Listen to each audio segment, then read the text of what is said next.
Друзья, всем большой привет! Сегодня с вами поговорим о одной из моих самых любимых ПТСАУ. Это ПТСАУ Великобритании премиум GSOR 1008. Она продавалась в коробках на Новый год. Машина имеет крайне интересную вообще, в принципе, механику, которой я не встречал в ПТСАУ, чтобы так быстро разряжали барабан. Одно из главных ее достоинств — это ее орудие, соответственно. Пушка у нас 105 мм, 226 пробития стандартным снарядом, 320 альфы, 4 снаряда в барабане и между выстрелами 2 секунды. То есть с одного барабана вы можете выбивать 1200 хп. Это вообще немало на 8 уровне. Голдовое пробитие 321. Машина крайне интересная. Круто, что она сейчас в продаже. И сейчас мы с вами поговорим, стоит ее брать или нет. Поэтому присаживайтесь поудобнее, мы начинаем. По сборке машины, то есть все здесь максимально просто. Вы ставите вентилятор, механизмы поворота и улучшенный прицел. Некоторые ребята ставят еще оптику, но я не вижу смысла в оптике, потому что у нее и так обзор в принципе достойный. 400 метров. Можно поменять огнетушитель на дополнительный паек. Тогда будет точно 400 метров. Ну, то есть кому это надо. Никто на ней в принципе в ПТ не играет, как я видел. Я сам на ней играю, как на среднем танке. Поэтому в бою мы с вами посмотрим, как на ней играют ребята. Машина очень-очень достойная, имеет очень точное орудие, 0.3 разброс, 2.1 сведение. Этого более чем достаточно против одноклассников, даже танков выше уровнем, поэтому для фарма эту машину однозначно стоит рассматривать. Давайте сейчас посмотрим мою collision модель, глянем, что там с бронированием.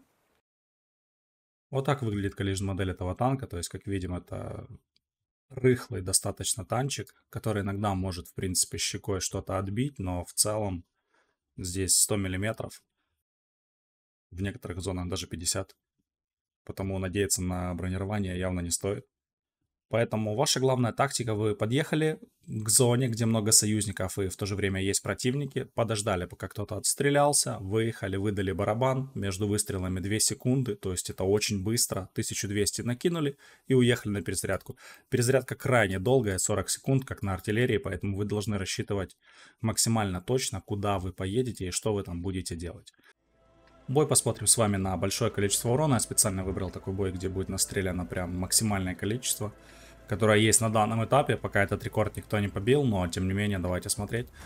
У нас карта перевал забросила прям в идеальный сетап, ниже только семерки. Игрок у нас Палекс из клана Релик, играет на full голде.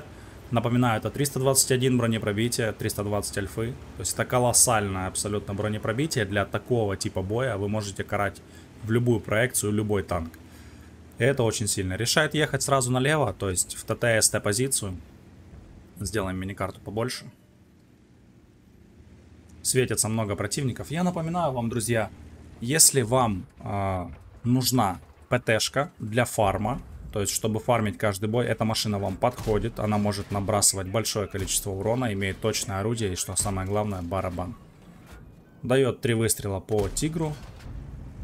Попадает по засвету 2. 619 урона, уходит на КД. 40 снарядов у этой машины, этого достаточно. Тем более, имея такое дикое бронепробитие, 320. Играть можно, в принципе, на поднятие статистики на этой машине. Она действительно очень хорошо фармит урон. Но вы должны понимать, что у вас должны быть за спиной союзники. Это очень важно. Подкатывается в квадрат J2.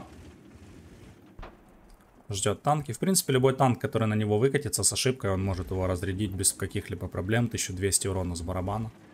Для кого эта машина подойдет? Для новичка нет, не советую брать. Если вы средний игрок, игрок средней руки, который уже более-менее понимает механики, знает разъезды и хотя бы немного разбирается в технике, да, эта машина для вас. Сейчас она в продаже, то есть стоит ли ее брать, я отвечал уже своим друзьям, кто спрашивал. Да, однозначно стоит, машина очень-очень крутая. За свои деньги это просто топчик. Тем более вы сможете, я же говорю, без проблем поднимать не только статистику, но и кредиты. Да, на стандартных снарядах 226 может быть маловато в бою с девятками, там, с десятками, но с восьмерками чаще всего пушка позволяет выцеливать, вам будет этого достаточно. Снаряды приятные, хорошо пробивают, пушка очень точная, поэтому, в принципе, к покупке можно брать точно. Машина стоит внимания. Никто из противников не поехал вперед. Видит, что ВАЗик отхватывает по самые не хочу. Решает подъехать поближе. Ему нельзя выкатываться, у него всего лишь 1200 хп. И размен на этой машине вот, лоб в лоб с большим количеством противника, это нет смысла. Маска орудия имеет небольшое бронирование, то есть там 180, кое-чего можно отбить. Но надеяться на то, что вы постоянно будете что-то отбивать, не стоит. Светится тигр. 2 снаряда по нему выдает. ВЛД под диким углом залетает. 4 снаряда. Все отдал полностью в бедного тигра.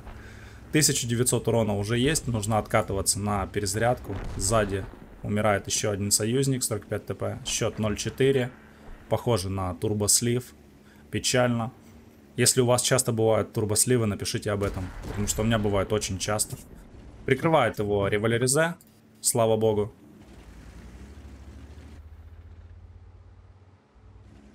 Видит, что большое количество противников светилось на линии Е3.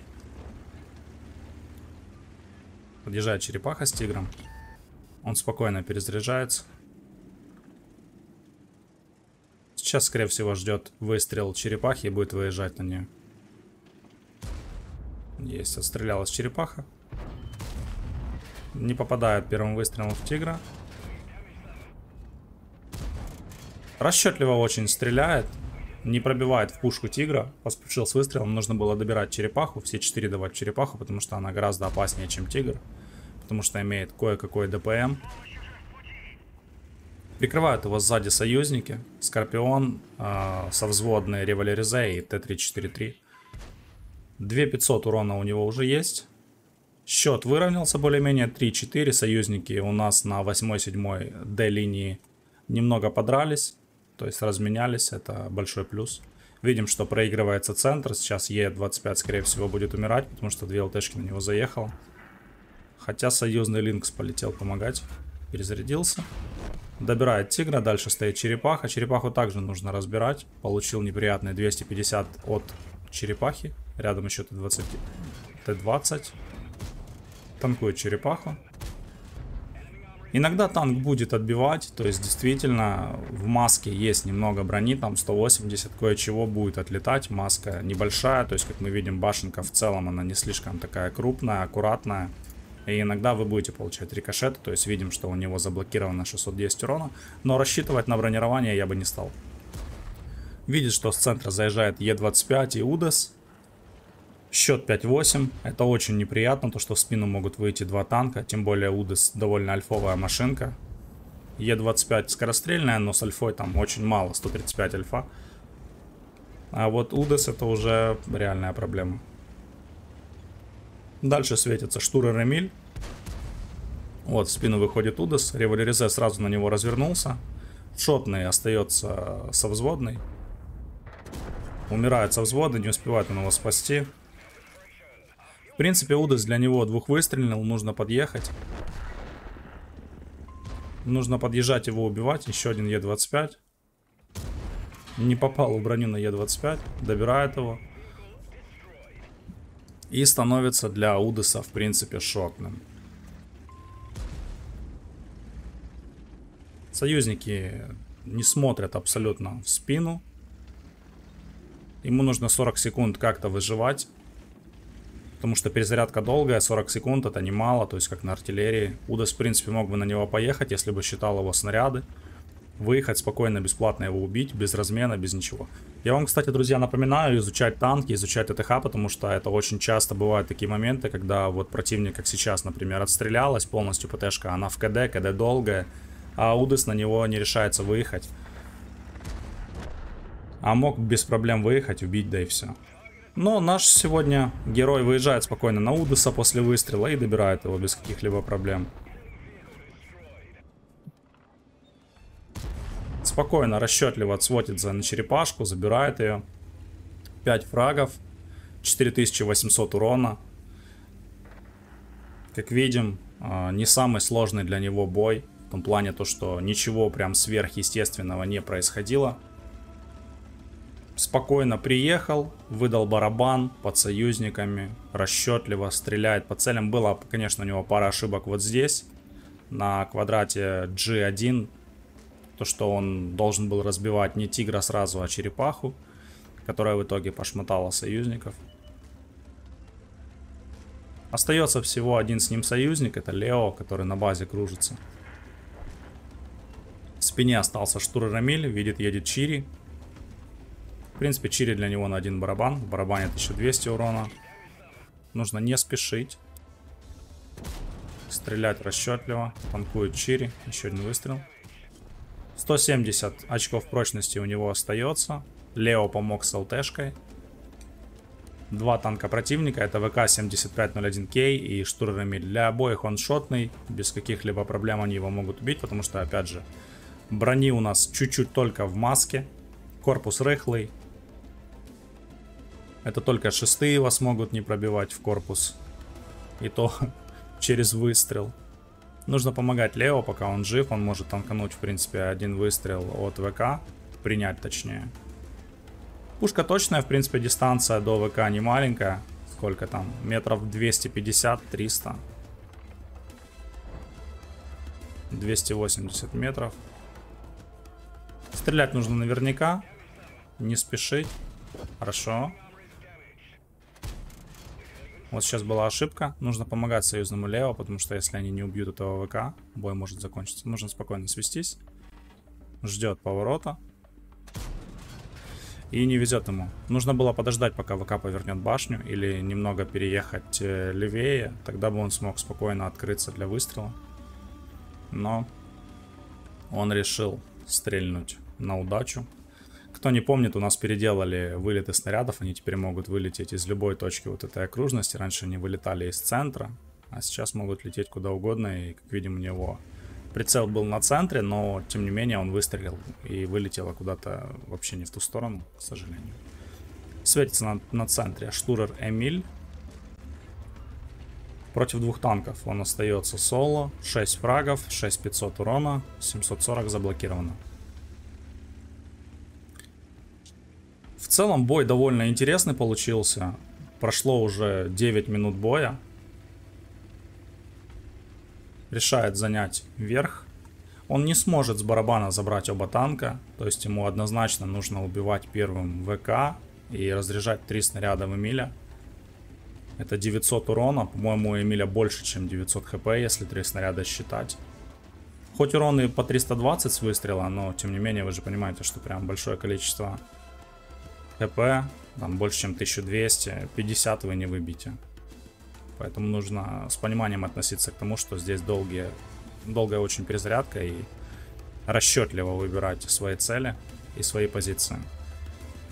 Почему я и не советую эту машину к покупке игрокам, которые только-только начали играть в нашу любимую игру. Потому что вы еще не знаете, друзья, какие танки будут вам противостоять, и просто размениваться с танками, которые знают, скорее всего, ваш танк, знают его ТТХ, это неправильно. Вот ВКшка едет, засвечивается 100% от него. Добирает ВК. 3 снаряда остается. Если знаете, сколько хп у Эмиля, ставьте лайк, пишите это в комментарии, потому что я, если честно, не помню, сколько хп у Эмиля. Он оставляет 3 снаряда, видимо, должно хватить на него.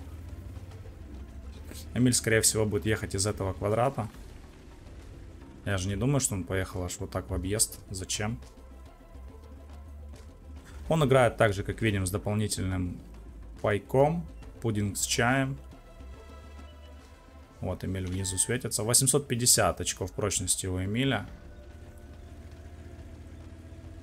Нужно с ним размениваться, но очень осторожно, потому что там пушка с хорошей тоже альфой может его в принципе забрать. Ушел в КД. Решил уйти все-таки на перезарядку.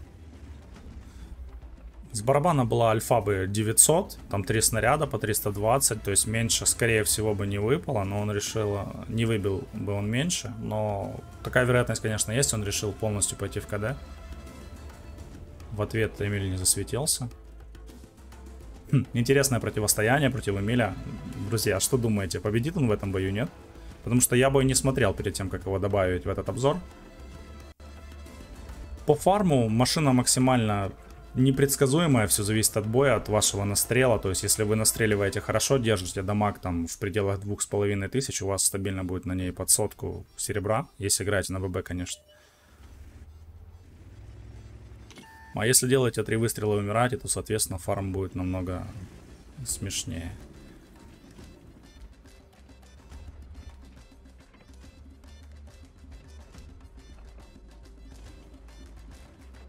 У Эмиля нету ВНов, чтобы прям сильно с ним размениваться. Вот правильно решает. Танкует Эмиль. И добирает, как мы и говорили с вами, 3 снаряда. Повезло очень то, что он в борт его не пробил, непонятно куда ушел выстрел. Давайте поговорим о выводах по машине. Делая выводы по этой машине, можно однозначно сказать, что она стоит внимания. И да, если у вас есть деньги и нужен хороший прем-танк, который может набивать большое количество урона, это явно то, что вам нужно, потому что эта машина действительно очень хороший дамаг-дилер, как говорится. Она может набивать колоссальное количество урона в каждом бою, то есть трешку вы можете держать средухи без каких-либо проблем. Если вы понимаете механику игры, если знаете хорошо позиции и видите, что происходит в бою, она быстрая, она очень точная, то есть вы можете приехать, выдать барабан, заехать и так играть каждый бой. То есть она себя комфортно чувствует как на 8, так и на 10 уровне, потому однозначно я рекомендую ее к покупке, друзья. Надеюсь, этот ролик кому-то помог. Если так, ставьте лайк, подписывайтесь на канал и увидимся с вами. До новых встреч, пока-пока.